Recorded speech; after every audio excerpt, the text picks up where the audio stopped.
Hey guys, welcome back to the channel. A big shout out to everyone who have subscribed to me so far. I really appreciate it. This is something that's really important to me, so I really thank you guys for being supportive. And I want to go ahead and get into the next topic for my channel. A lot of people have been asking me, how am I tracking the food that I eat? Are you counting calories?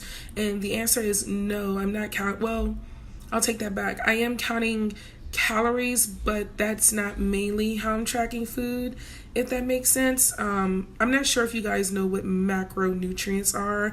I know at the beginning of this year, I had no idea what macronutrients are, but now that I've been tracking my food by macronutrients, I am pretty well versed in it. So let's go ahead and take a moment and chat about that. Okay guys, so let's talk macronutrients. And I just want to note that it's important to understand that there are two different types of nutrients. There are macronutrients and micronutrients. But for today's video, I'm only going to talk about macronutrients. So first, what is a macronutrient?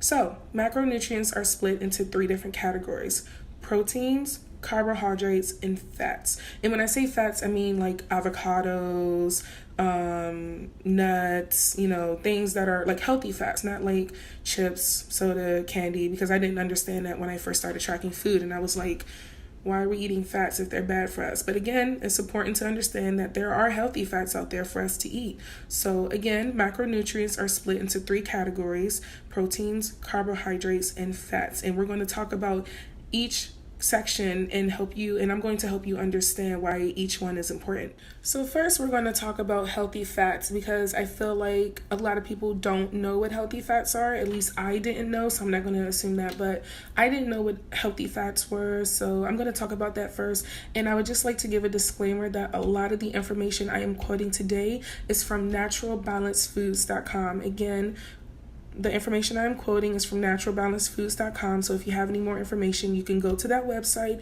or you can go to any website about macronutrients. But for the sake of this video, I would like to let people know that that's where I'm getting my information from. So fats. Fats are an essential part of a healthy diet and should account for about 15 to 20% of what we consume on a daily basis.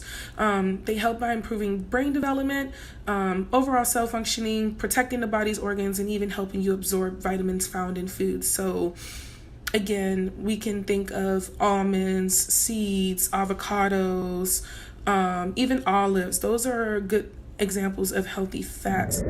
Can I also just say really quickly that I apologize if I'm looking away from the screen. I'm reading information off my computer because, again, I don't want to give you guys any bad information. I know what I know about macronutrients, but I would rather give you facts than opinions. So again, I apologize if I keep looking away from my computer. So back to talking about the healthy fat portion. One of the things that this website quotes is that don't be afraid of fats. I mean, again, we need them. Avocados, they're really good. Peanut butter, that's a good healthy fat.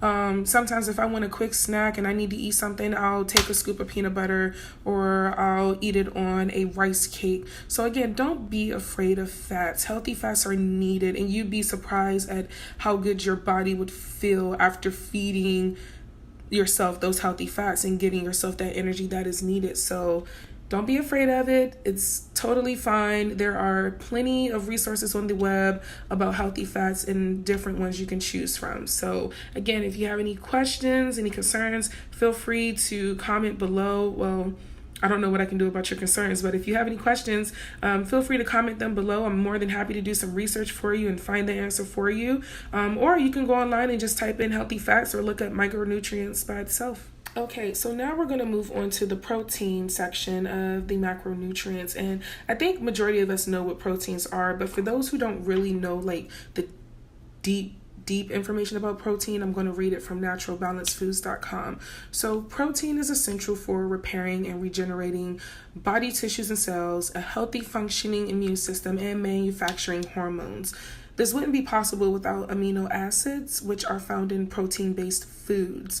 In total, there are 20 types of amino acids, 9 of which are essential and can only be found in certain foods. Now, I know a lot of you are probably asking, what in the world does that mean? So, to break it down, to put it quite simple, there are 9 amino acids that are strictly required for normal body function, and the full 9 can be found from all meat sources. So unfortunately, for those who are vegans or vegetarians, it's rare to find the full 9 in grains and things like that, but it's not impossible. So I am not a vegetarian. I do eat meat. So for those who are a vegetarian, I'm sorry that I don't have any more information about that, but I would be more than happy to do some research for you. Now, it is important to know that there are a ton of healthy protein food sources for you to choose from, so you don't have to eat the same thing every day. I switch it up every week. One week I may do ground turkey and ground chicken, and another week I'm doing a lot of seafood, so fish or shrimp. So again, you don't have to eat the same thing all the time, and I think that's the one misconception about eating healthy, is that, oh, I have to stay on a strict meal plan and I have to eat the same thing every day. You don't. You don't have to eat the same thing every day. Your grocery bill might be a little high because you're buying so many different food sources, but no, switch it up. Like, make things interesting. There are so many different combinations of protein that you can put together. So I hope you found this section on protein helpful. I know it's not the normal protein information that you hear about, but I think it was important for you guys to know, the side of amino acids for the protein. So let's move on to carbohydrates. Okay, now it's time to talk about the last section of the micronutrients, and that is carbohydrates. And I'm going to read exactly what the website says because I really think this talks about it in short term, but it helps you understand. So carbohydrates are comprised of small chains of sugar, which the digestive body breaks down into glucose to use as the body's primarily energy source, and therefore need to make up around 65% of a diet. I had to go to another website for this quote, and it's vitals.com, and it says, "First friend, then foe, then friend again. The diet industry's relationship with carbohydrates has been fickle at best." And I can totally relate to that because you don't want to eat too many carbs, but you got to eat enough carbs to get that energy for your body, especially for me because I work out 6 days a week, and I do a lot of weightlifting. So carbs are your body's most easily accessible source of energy, and again, it's broken up into glucose. So again, this information is from vitals.com. I really think carbs are great. I love carbs. When I was on my low carb diet, I was really sad because I love rice, I love sweet potatoes, I love fruit. But with fruit, you have to be careful because there's a lot of sugar in fruit. So again, there are a ton of healthy carbohydrates that you can eat out there.